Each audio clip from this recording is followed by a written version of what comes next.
നമസ്കാരം. തിരുവനന്തപുരത്ത് B J പിയെ സംബന്ധിച്ചിടത്തോളം എസ് കുമാർ എന്ന് പറയുന്ന ബി ജെ പി മുൻ വക്താവ്, അദ്ദേഹം ഒരു വലിയ പ്രധാനപ്പെട്ട ഒരാളാണോ? ശരിക്കും അതെ. അതുകൊണ്ട് തന്നെ ആയിരിക്കുമല്ലോ രാജീവ് ചന്ദ്രശേഖർ മറ്റുള്ള ഒരാളെ പോലും എഴുന്നേൽക്കുന്നതിന് മുൻപ് ഈ എസ് കുമാറിൻ്റെ ശ്രീകണ്ഠാപുരത്തുള്ള വീട്ടിലേക്ക് എത്തിയത് എന്ന് നമുക്ക് ഊഹിക്കാൻ കഴിയും. എന്തുകൊണ്ട് എസ് കുമാറിനെ ഇത്രത്തോളം ആരും അറിയാതെ അവിടെ രഹസ്യമായി, അല്ലാന്നുണ്ടെങ്കിൽ കുറെ പ്രവർത്തകർക്കൊപ്പം അവിടേക്ക് എത്തുന്നു, വീട്ടിലെത്തുന്നു. എന്നാൽ അവിടെ നടന്ന സംഭവം എന്താണ്, അല്ലെങ്കിൽ എന്തൊക്കെ കാര്യങ്ങൾ ചർച്ച ചെയ്തു എന്നതിനെ കുറിച്ച് പുറത്തേക്ക് പറയാൻ രാജീവ് ചന്ദ്രശേഖർ മടിക്കുകയും ചെയ്യുന്നു. ഇതിൽ നിന്ന് തന്നെ നമുക്ക് മനസ്സിലാക്കാം എസ് കുമാറിന്റെ കയ്യിൽ എന്തോ ഒരു തുരുമ്പുണ്ട്. കാരണം തിരുവനന്തപുരത്ത് ബി ജെ പിയെ തകർക്കാൻ തക്ക ശേഷിയുള്ള മാരകമായ എന്തോ ഒരു ഐറ്റം കയ്യിലുണ്ട് എന്നുള്ളത് തന്നെയാണ് നമുക്ക് ബോധ്യപ്പെടുന്നത്. കാരണം എന്താണെന്ന് ചോദിച്ചാൽ, ആ സൊസൈറ്റിയുമായി ബന്ധപ്പെട്ടുകൊണ്ട് കോടിക്കണക്കിന് രൂപയുടെ അഴിമതി നടന്നിട്ടുണ്ടെന്നും സംസ്ഥാന നേതാക്കളടക്കം അതിൽ നിന്നും പണമെടുക്കുകയും തിരിച്ചടവ് മുടക്കുകയും അല്ലെങ്കിൽ തിരിച്ചടയ്ക്കാതെ ശരിക്കും പറഞ്ഞ പച്ചയ്ക്ക് കോടിക്കണക്കിന് രൂപ തട്ടിക്കുകയും ചെയ്തു എന്നുള്ളതാണ് വാസ്തവം. അങ്ങനെ 150-ലധികം പരാതികളാണ് ഇതുമായി ബന്ധപ്പെട്ട് ലഭിച്ചിരിക്കുന്നതെന്നും അദ്ദേഹം വ്യക്തമാക്കുന്നുണ്ട്.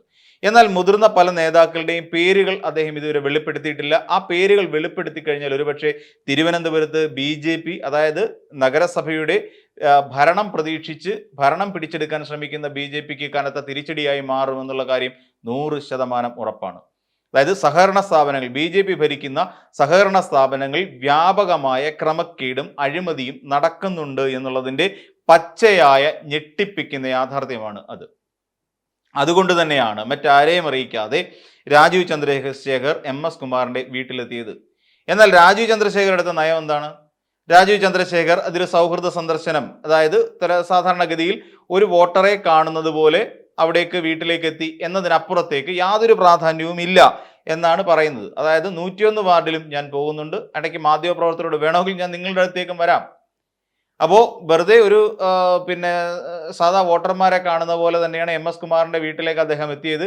താൻ ഈ 101 വാർഡിലെയും വീടുകളിലെ പോയി ആളുകളെ കാണുന്നുണ്ടത്രേ. അതിനുശേഷം മറ്റു ചോദ്യങ്ങൾ, അതായത് ഈ സഹകരണ സംഘവുമായി ബന്ധപ്പെട്ട് ഏതെങ്കിലും തരത്തിൽ ചർച്ചകൾ നടന്നിട്ടുണ്ടോ, അനുനയ നീക്കങ്ങളാണോ ഈ നടത്തിയതിൻ്റെ പിന്നിൽ എന്നുള്ളതിനെക്കുറിച്ച് യാതൊരു വിധത്തിലും ഒരു കാര്യവും പുറത്തു പറയാതെ മാധ്യമങ്ങളിൽ നിന്ന് ഓടി രക്ഷപ്പെടുകയാണ് രാജീവ് ചന്ദ്രശേഖർ എന്ന് പറയുന്ന സംസ്ഥാന ബി ജെ പി അധ്യക്ഷൻ. ഒന്ന് ആലോചിച്ച് നോക്കൂ, എത്രത്തോളം ഈ സംസ്ഥാനത്തെ ഭരിക്കുന്ന, അല്ലെങ്കിൽ സംസ്ഥാനത്തെ ഒരു ബി ജെ പി എന്ന് പറയുന്ന പാർട്ടിയെ ഭരിച്ചുകൊണ്ടിരിക്കുന്ന ഒരു മനുഷ്യന്റെ ഗതികേടിനെ കുറിച്ചൊന്ന് ആലോചിച്ച് നോക്കി. ഇത്രയ്ക്ക് തരം താഴണമായിരുന്നു. കൂടെ നിൽക്കുന്നവരെല്ലാം പൊട്ടന്മാരാണ് എന്നുള്ളതിൻ്റെ ഒരു യഥാർത്ഥ ഒരു ചിത്രം മനസ്സിലായില്ലേ? ഈ കൂടെയുള്ള നിൽക്കുന്നവരും പൊട്ടൻ, അതുപോലെ രാജീവ് ചന്ദ്രശേഖറിന്റെ കാര്യം പിന്നെ പറയണ്ടല്ലോ എന്ന് പറയുന്നതാണ് അവസ്ഥ. കാരണം നമുക്കറിയാം, ഈ പറയുന്ന കൂടെ ഒപ്പരം കൊണ്ട് നടക്കുന്ന ഒരാളുണ്ട്, അഡ്വക്കേറ്റ് സുരേഷ്. അദ്ദേഹത്തിന് 43 ലക്ഷം രൂപ വേറൊരു ധനകാര്യ സ്ഥാപനത്തിൽ നിന്ന് നോട്ടീസ് വന്ന് കിടക്കുന്നു. അദ്ദേഹമാണല്ലോ മര്യാദയ്ക്ക് ചോദ്യം ചോദിക്കണം എന്ന് പറയുന്ന തരത്തിലേക്ക് മാധ്യമങ്ങളുടെ നേരെ കയർത്ത് സംസാരിക്കുന്നത്. എപ്പോഴും കൂടെയുള്ള ഒരാളാണ് ഈ പറയുന്ന അഡ്വക്കേറ്റ് സുരേഷ് എന്ന് പറയുന്ന വ്യക്തി. അപ്പോൾ ഇവരെല്ലാം കൂടി ചേർന്നുകൊണ്ട് ഈ പറയുന്ന തിരുവനന്തപുരത്ത് ബി ജെ പി എന്ന് പറയുന്ന ഒരു പാർട്ടിയെ അങ്ങ് അടക്കി ഭരിക്കാം എന്നുള്ള എല്ലാ ധാരണകളും ഇല്ലാതായി തീർന്നിരിക്കുന്നു. ഇപ്പോൾ നമുക്ക് അറിയാം, ആനന്ദ് കെ തമ്പി എന്ന് പറയുന്ന ഒരു ചെറുപ്പക്കാരൻ ആത്മഹത്യ ചെയ്യുന്നു.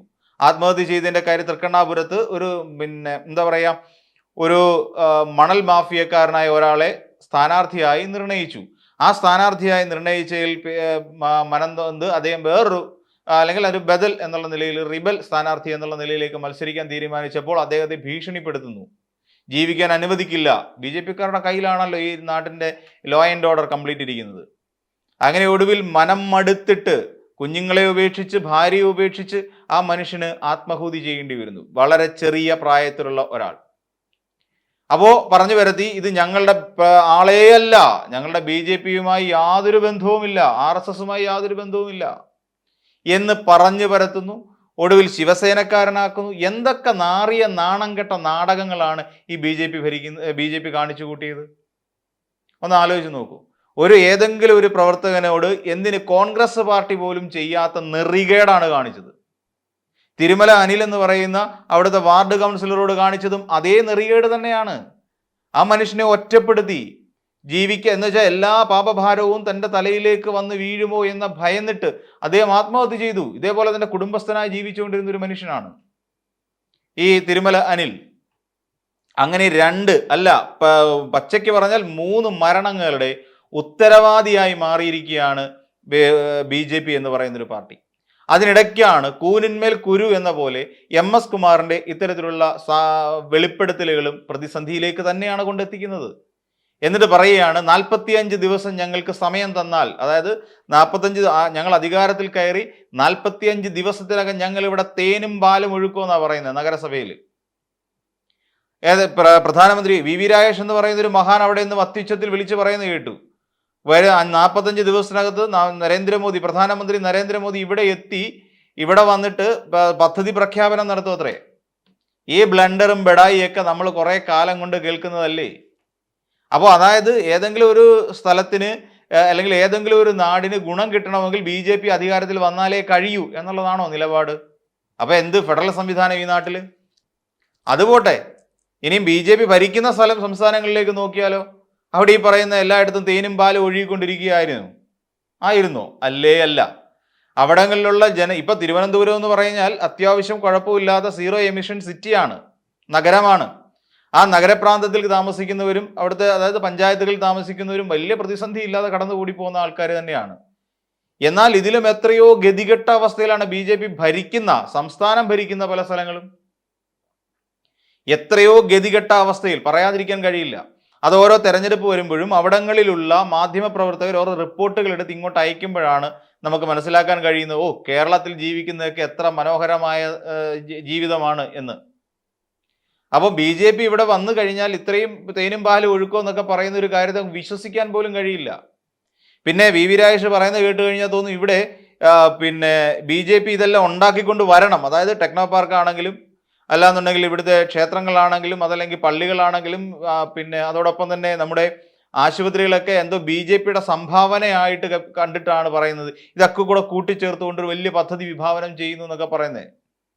എൻ്റെ പൊന്നു രാജേഷ് ജി, നിങ്ങളൊരു കാര്യം മനസ്സിലാക്കുക, ഇതെല്ലാം നിർമ്മിച്ചത് ഇതിന് മുൻപേ ഭരിച്ചിരുന്ന ഇവിടെ ഉണ്ടായിരുന്ന മറ്റു മുന്നണികൾക്ക് അതിൻ്റെ പ്രാധാന്യമുണ്ട്. അല്ല BJP ഭരിച്ചുകൊണ്ടല്ല ഇവിടെ ഈ കാര്യങ്ങളെല്ലാം ഉണ്ടായത്. ഇവിടെ മറ്റ് ആൾക്കാർ, മറ്റ് രാഷ്ട്രീയ കക്ഷികൾ, മറ്റു മുന്നണികൾ ഭരിച്ചതിൽ നിന്ന് കിട്ടിയ ഫലം അല്ലെങ്കിൽ അതിൻ്റെ ഉൽപ്പന്നത്തെ അതായത് പഴയ വീഞ്ഞെടുത്ത് പുതിയ ഏതെങ്കിലും ഒരു ചെറിയ കുപ്പിക്കകത്താക്കി നിറയ്ക്കുന്ന പോലെ ഒരു പ്രവൃത്തി മാത്രമാണ് നിങ്ങൾ ചെയ്യാൻ പോകുന്നത്. അല്ല, അതിനപ്പുറത്ത് വേറൊന്നുമില്ല. നിങ്ങൾക്ക് വേണ്ട ഫെസിലിറ്റീസ് അല്ലെങ്കിൽ നിങ്ങൾ ഈ പറഞ്ഞ കൊണ്ടില്ലേ വിഴിഞ്ഞം പോർട്ട്, അതല്ലെന്നുണ്ടെങ്കിൽ ടെക്നോ പാർക്ക്, ആശുപത്രികൾ, അതായത് തിരുവനന്തപുരത്തിൻ്റെ ഏറ്റവും പ്രധാനപ്പെട്ട RCC ആണെങ്കിലും ശ്രീത്ര ആണെങ്കിലും ഒന്നും BJPയുടെ സംഭാവനയേ അല്ല. മെഡിക്കൽ കോളേജ് BJPയുടെ സംഭാവനയേ അല്ല. SIT BJPയുടെ സംഭാവനയേ അല്ല. പിന്നെ അവിടെയുള്ള കേന്ദ്ര സർക്കാരിൻ്റെ നിയന്ത്രണത്തിൽ വരുന്ന ആശുപത്രികൾ, പൂജപ്പുരയിലുള്ള ആയുർവേദ ഹോസ്പിറ്റൽ അടക്കം BJPയുടേതേ അല്ല. ഇതെല്ലാം ഒന്നുകിൽ കോൺഗ്രസ് ഭരിക്കുന്ന കാലഘട്ടത്തിൽ അല്ലെങ്കിൽ JDU ഭരിക്കുന്ന, ജനതാദൾ ഭരിക്കുന്ന അങ്ങനെയൊക്കെ കിട്ടിപ്പോകുന്ന കാര്യങ്ങൾ മാത്രമാണ്. അല്ലാതെ ഇതൊന്നും BJPയുടെ സംഭാവനയേ അല്ല. കാരണം ഊറ്റം കൊള്ളുകയാണ് ഞങ്ങൾ ഇതെല്ലാം കൊണ്ടങ്ങ് ചെയ്തു കളയുമെന്ന്. സത്യം പറഞ്ഞാൽ നിങ്ങൾക്ക് ചെയ്യാനുള്ളതല്ല, അല്ലെങ്കിൽ നിങ്ങൾക്ക് ഡെവലപ്മെന്റ്. അപ്പം നിങ്ങളൊന്ന് ആലോചിച്ച് നോക്കൂ, വികസിത കേരളം എന്ന് പറയുമ്പോൾ ഓൾറെഡി ഇതെല്ലാം വികസിച്ച് നിൽക്കുന്ന സ്ഥലങ്ങളാണ്. അതായത് നമ്മുടെ ആശുപത്രികളാണെങ്കിലും നമ്മുടെ ക്ഷേത്രങ്ങളാണെങ്കിലും അതുമായി ബന്ധപ്പെട്ട IT ആണെങ്കിലും എല്ലാം ആ നിലയ്ക്ക് നിൽക്കുകയാണ്. പിന്നെ ഇതൊക്കെ എന്ത് വികസിപ്പിക്കാനാണ്? അങ്ങനെ ഒരു പദ്ധതി ഉണ്ടെങ്കിൽ ആ പദ്ധതി അവതരിപ്പിക്കാൻ പോലും അറിയില്ല എങ്ങനെ വേണമെന്നുള്ള കാര്യം. എന്നാലും പറയുകയാണ് പദ്ധതികൾക്ക് ഇവിടെ നരേന്ദ്രമോദി വന്ന് തറക്കല്ലിടും എന്ന് പറഞ്ഞുകൊണ്ട് പോവുകയാണ്. അത് മാത്രമാണ് കാര്യം. അത്രത്തോളം ഗതികെട്ട് നിൽക്കുകയാണ് BJP. MS കുമാർ എന്ന് പറയുന്ന BJP നേതാവ് തുറന്നാൽ ഒരു ഘട്ടത്തിൽ MS കുമാറിനെ തള്ളി പറഞ്ഞു. അതേ ഇപ്പോൾ വലിയ പ്രവർത്തകനൊന്നുമില്ലേ, പണ്ടത്തെ പ്രവർത്തകനല്ലേ, പുള്ളി പറയുന്ന ആര് കേൾക്കാൻ എന്നായിരുന്നു BJP നേതാക്കന്മാരുടെ ചോദ്യം. കേൾക്കാൻ ആളുണ്ട് എന്ന് ബോധ്യപ്പെട്ടപ്പോൾ ഇറങ്ങിയില്ലേ അങ്ങ് അധ്യക്ഷൻ? അന്ന് മാധ്യമങ്ങളെ ആട്ടിപ്പായിച്ച അതേ അധ്യക്ഷൻ, സ്വന്തമായിട്ടൊരു മാധ്യമം ഉണ്ടെങ്കിലും ഈ പറയുന്ന രാജീവ് ചന്ദ്രശേഖറിന് മറ്റു മാധ്യമങ്ങളോട് അത്ര കണ്ണുകടിയാണ്. മറ്റു മാധ്യമപ്രവർത്തകർ ചോദിച്ചാലൊക്കെ ഉത്തരം പറയാനും അവരെ വട്ടൻ എന്ന് വിളിക്കാനും ഒക്കെ മാത്രമേ രാജീവ് ചന്ദ്രശേഖറിനെ കൊണ്ട് കഴിയൂ. അവരെ ആട്ടിപ്പായിക്കുക. ഇവിടെ ഏതെങ്കിലും ഒരു മരണം റിപ്പോർട്ട് ചെയ്യാൻ ചെന്ന് കഴിയുമ്പോഴത്തേക്ക് അവിടേക്ക് പ്രവർത്തകരെ ഇറക്കി അവരെ തല്ലി ഓടിക്കുക. ഇതൊക്കെ ആണല്ലോ ഇപ്പം BJP തിരുവനന്തപുരത്ത് പയറ്റിക്കൊണ്ടിരിക്കുന്ന പുത്തൻ കളികൾ.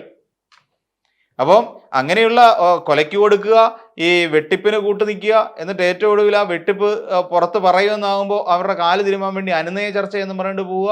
അവിടെ ചെന്ന് കഴിയുമ്പോൾ ഞാൻ അതിനുവേണ്ടി വന്നതല്ല, എൻ്റെ ഒരു നയത്തിൻ്റെ ഭാഗമാണ് എന്ന് പറയുക. എന്തെല്ലാം കാണാൻ കിടക്കുന്നു ഇനിയിപ്പോൾ BJP ഈ വരുന്ന 9-ാം തീയതി തെരഞ്ഞെടുപ്പ് കഴിയുന്നത് വരെ എന്തെല്ലാം നാടകങ്ങൾ ഇനിയും ബി ജെ പിയുടെ ഭാഗത്തു നിന്ന് കാണണമെന്നറിയുമോ? കാരണം ഒരു തരത്തിൽ പറഞ്ഞ തോൽവിയിലേക്ക് പോകും എന്ന ഉറച്ച വിശ്വാസം ഇപ്പോഴും ബി ജെ പിയിൽ നിന്ന് വിട്ടകന്നിട്ടില്ല എന്ന് ചുരുക്കം.